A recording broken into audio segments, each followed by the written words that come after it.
لیاقت علی خان کو جب قتل کیا گیا تو اس کے لیے بھی ادھر ہی کے لوگ استعمال ہوئے۔ اب جب پوری قوم الیکشن کو ڈیمانڈ کر رہی ہے، یہ بات سامنے آ گئی ہے کہ الیکشنز ہی مسئلے کا حل ہے، اور عمران خان صاحب اس وقت پورے پاکستان کی اس لحاظ سے وہ ترجمانی کر رہے ہیں کہ ملک میں انتخابات ہوں، اس کے بعد جو بھی الیکشن جیتے اس کو حکومت میں آنے کا حق دیا جائے۔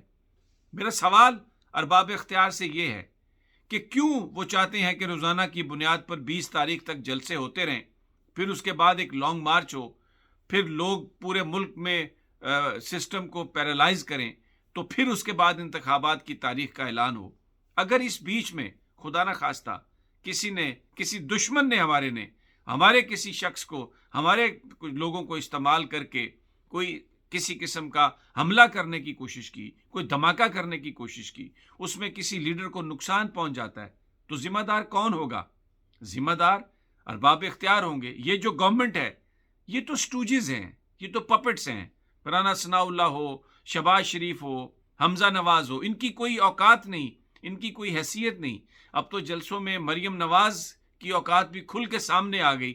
جو جلسہ ہوا شانگلہ میں، جو آج کارنر میٹنگ تھی ایک طرح کی، شہباز شریف صاحب نے جو وہاں پر گفتگو کی کہ میں اپنے کپڑے بیچ کر یہ سب کچھ بیچ کر لوگوں کی مدد کروں گا۔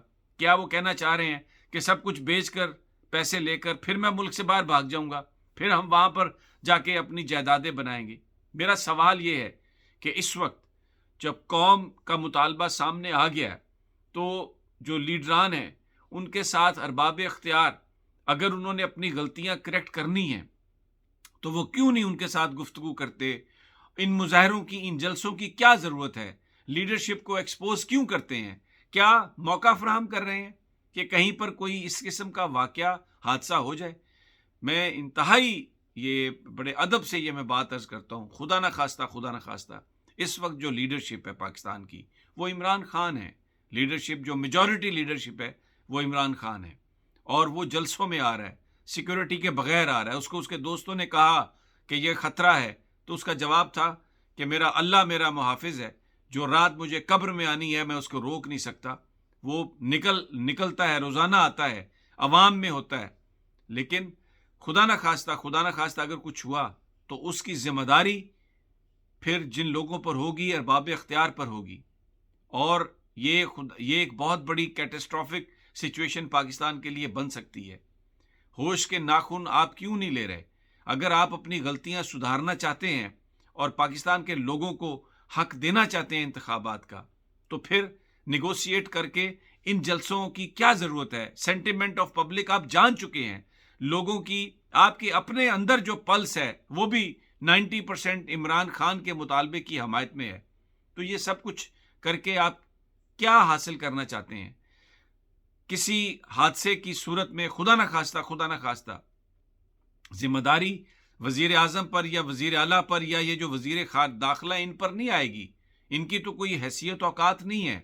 ارباب اختیار آپ ہیں، یہ سارے کا سارا جو الزام ہے یہ آپ پر آئے گا۔ یہ بہت ہی اہم ایک بات ہے، اس کو خدا کے لیے اس کو سوچیں۔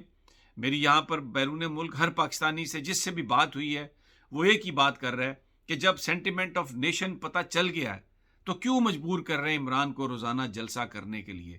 کیوں مجبور کر رہے ہیں لانگ مارچ کے لیے؟ کیا آپ ان اے وے انتظار کر رہے ہیں کہ کوئی حادثہ ہو؟ اگر خدا نہ خواستہ کچھ ہوا تو یہ قوم آپ کو معاف نہیں کرے گی۔ جتنی بڑی بڑی دیواریں آپ بنا لیں، کتنے بڑے بڑے قلعوں میں آپ چھپ جائیں، یہ لوگ اندر آ کے آپ کو گھس کے نکال کر یہ آپ سے حساب لیں گے۔ اس طرح یہ مت کریں ایسا، اور سوچیں اس بات پر۔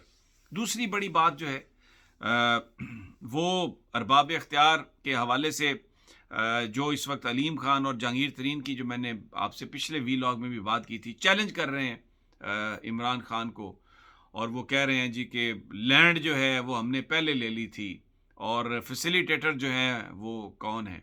عمران خان نے اپنے انٹرویو میں بڑی زبردست بات کی۔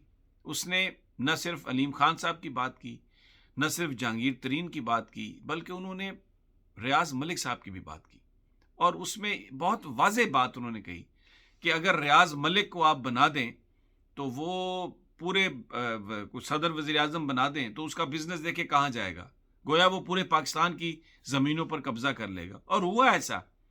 دیکھیں یہ جو تینوں لوگ میں سمجھتا ہوں، جیسے جہانگیر ترین ہے، وہ شوگر کے حوالے سے بہت بڑے ان پر چارجز ہیں، بڑے اچھے آدمی ہیں، میری کئی دفعہ ان سے ملاقات ہوئی ہے. علیم خان کے اوپر بہت بڑا الزام ہے. وہ عمران خان کو کیا چیلنج کرتے ہیں؟ اپنا ریکارڈ سامنے کر دیں. اور ملک ریاض صاحب جو ہر حکومت کو اپنا جہاز دیتے ہیں، وہ شہباز شریف صاحب کو بھی جہاز دیتے ہیں، نواز شریف صاحب کو بھی جہاز دیتے ہیں، زرداری صاحب کے وہ بزنس پارٹنر ہیں. تو یہ جو اس طرح کے لوگ ہیں جو پاکستان میں ریئل اسٹیٹ میں ہیں، بہت زیادہ فنڈنگ کرتے ہیں، اور یہ ساری کی ساری سرکاری زمینوں پر انہوں نے قبضہ کر رکھا ہے.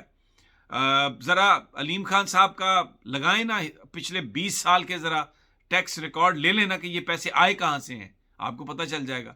ملک ریاض صاحب کہتے ہیں 80 میں میرے پاس اتنے پیسے نہیں تھے کہ میں اپنی بیوی کا علاج کرا سکتا. تو دیکھ لیں، میچ کر لیں ان کی انکم، ان کی جو جائیداد انہوں نے بنائی ہے اس کو دیکھ لیں کہ کہاں سے یہ آئی ہے. تو اگر حساب کرنا ہے، حساب کتاب کر لیں. عمران خان کو چیلنج، میں نے کل بھی کہا تھا، عمران خان ایک نیشنل پولیٹیکل لیڈر ہے. علیم خان صاحب ہوں، جہانگیر ترین صاحب ہوں، یہ تو کسی پارٹی کے ٹکٹ پر الیکشن لڑنے والے لوگ ہیں، ان کی اپنی تو کوئی حیثیت نہیں ہے. اگر آزاد یہ الیکشن لڑیں گے علیم خان صاحب تو یہ اپنے علاقے سے نہیں جیت سکتے. ابھی یہ کس مورالٹی کی بات کر رہے ہیں؟ اس وقت بھی وہ ایم پی اے بلے کے نشان پر ہیں، عمران خان کے نشان پر وہ ایم پی اے ہیں، اور اسی کو چیلنج کر رہے ہیں اس لیے کہ اب انہوں نے ایک چینل خرید لیا ہے اور اس میں وہ آ کے بیٹھتے ہیں.